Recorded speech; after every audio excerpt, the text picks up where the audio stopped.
Hi guys, hope you had a good Christmas and a good New Year. Here's my first video of the year. Okay, simple tagline, Evora, C63.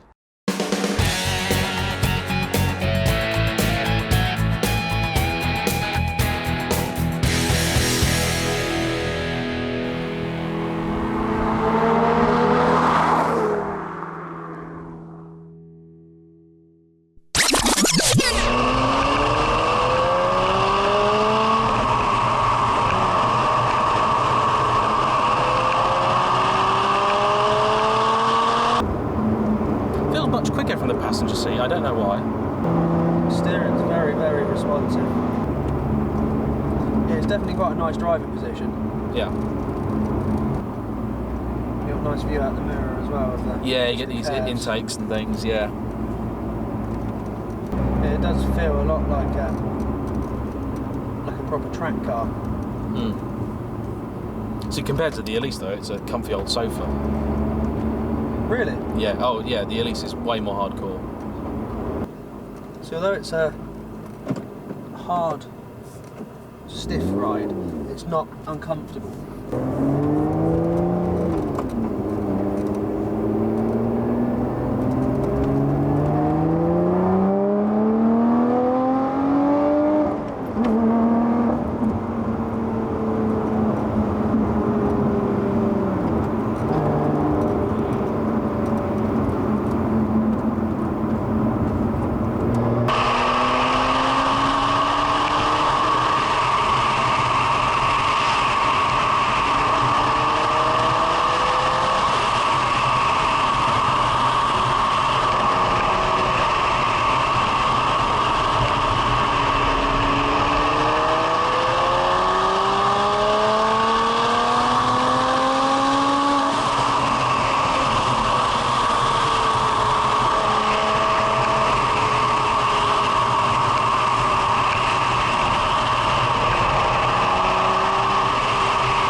Just getting used to the steering, because obviously it is completely different.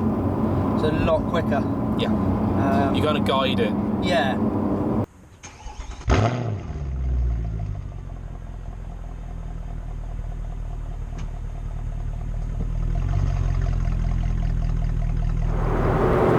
So what sort of power is it supposed to be putting out now?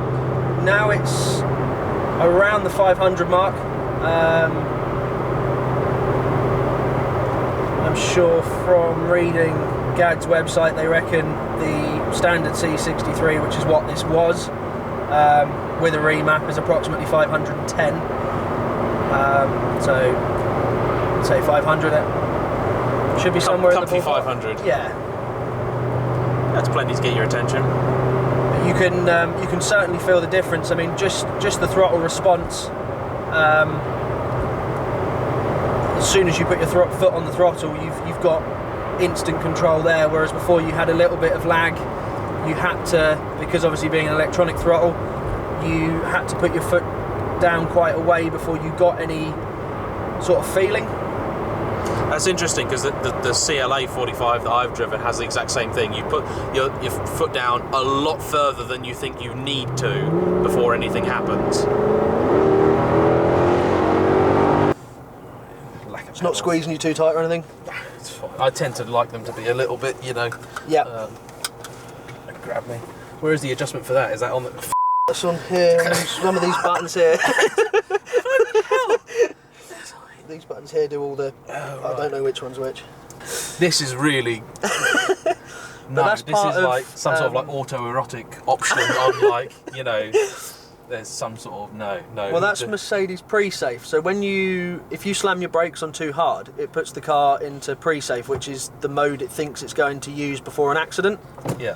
And then they will pull. Yeah. Tight. It's nice because it is sort of an auto. It creeps. I don't like with dual clutch boxes when you have to try and move them at this speed on the throttle. Yeah. That's no. That's no fun. So if I want to drive it on the paddles, how do I do that? Is there a manual? Yeah, you just turn the dial one more to manual and then okay. you're on flappy paddle. It just, I think you get to know the car a bit better then. Yeah. Because the one thing I'm always concerned of is that, you know, when you put your foot down just that little bit much, and the auto box suddenly decides, oh, you want to go really fast, and then it changes gear and does all sorts of stuff, and then I find that's when you get in trouble. God, I feel so high. See, I think in the Lotus that I sit too high, but then when I go and get into any other car, I'm like, whoa, you know, it's like I'm up here. And see, I find some cars I get into them and straight away they just do what I wanted them to, and other cars you wind up fighting with them for the first 5 minutes. It's really smooth. It's really, really smooth.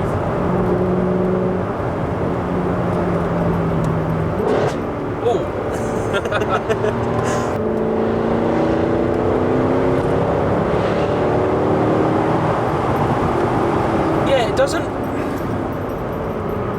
It doesn't sort of surge for the red line. It feels like a really relaxed engine. I mean, again, maybe that's just the weight of the car coming into play.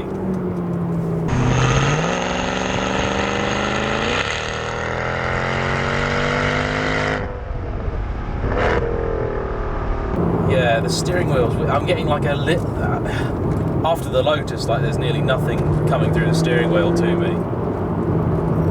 You kind of expect, really. Yeah, sort of bimming along your 6, you go to ride the torque quite nicely. It's a good car for making progress with, definitely. I think in character, this is definitely a lot closer to the RS4 that I've driven than my M3. Yep. The M3 is more overtly sporty, I think. This feels a little bit softer. It's weird as well because although it's C-class, not an E-class, to me, size-wise, the whole car feels closer to what I'd expect from like a 5 Series rather than a 3 Series. But I think that's probably just the fact that, you know, this car's 10 years newer than my M3, and all cars have got bigger.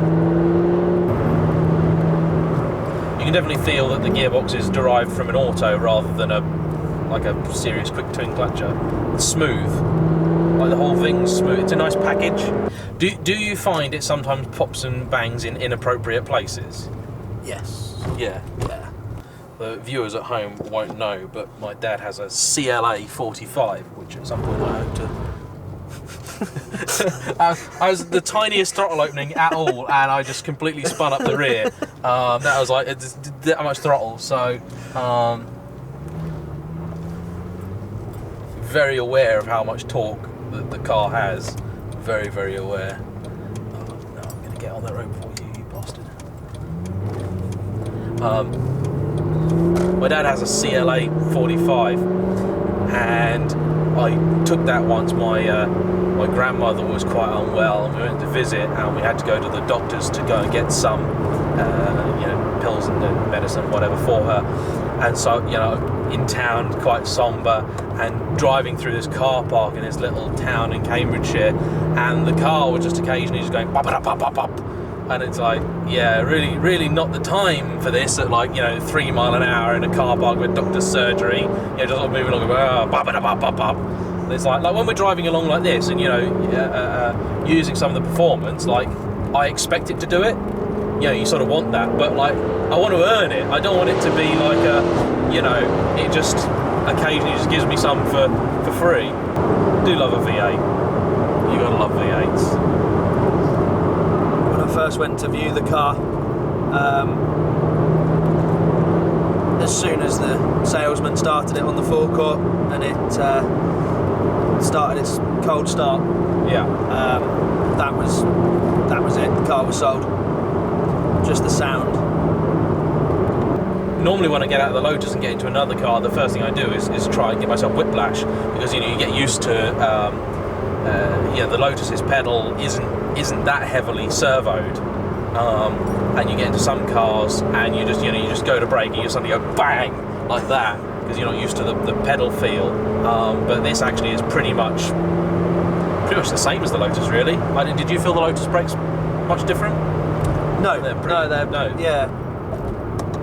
I think really where you would possibly find the car running out of ability of possibly be on track, because obviously with the sheer weight of the car, is if you're tracking it, so you're driving it 100% all of the time, I guess then you might find the weight of the car will eventually overtake either the tyres or the brakes. Probably the tyres, I expect. But you've got plans for this anyway, haven't you? So what's the next step? Next step is going to be limited slip diff. Yep. At the same time, it will be a stage 2, which will be manifold and secondary cat delete, which should then give it somewhere in the region of between 530, 550, somewhere, mid-ish 500 horsepower.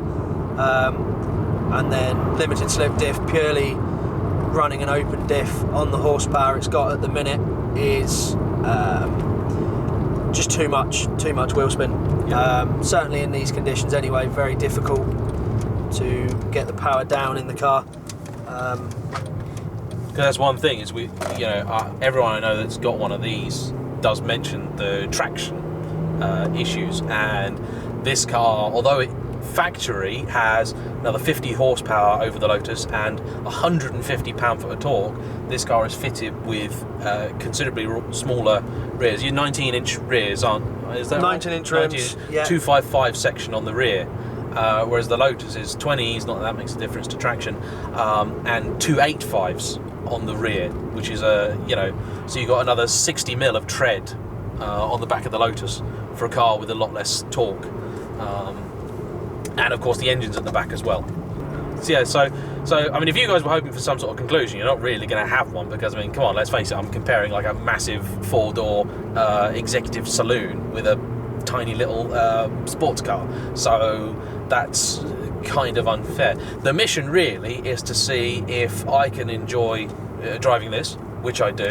It's really, really nice, and actually it's not the character I was expecting it to. I was expecting it just to be a sort of wild, kind of untamable thing that just produced a lot of tyre smoke, and I'm sure it's perfectly capable of doing that, but if you're not asking for it, it doesn't. And then the other part of today's mission was to see what Steve thinks of the Lotus. So Steve, you'll have to tell people what you think of the Lotus. Yeah, a very, very lovely car. Handling is fantastic. It's a shame it's not dry, so that I was able to give it a little bit more. The steering was very, very responsive compared to this, a lot shorter. Braking was good. Acceleration, very impressed with that. And again, it still makes a very nice noise when you accelerate.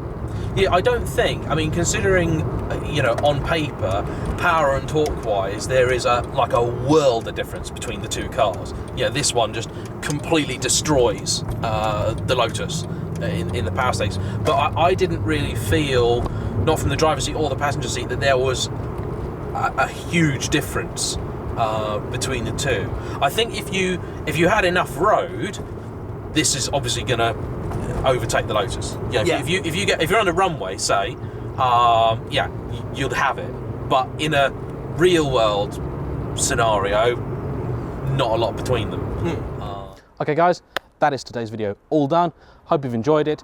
Please like, subscribe, comment, do all those things that you do, and I will see you very soon for the next one. Bye bye.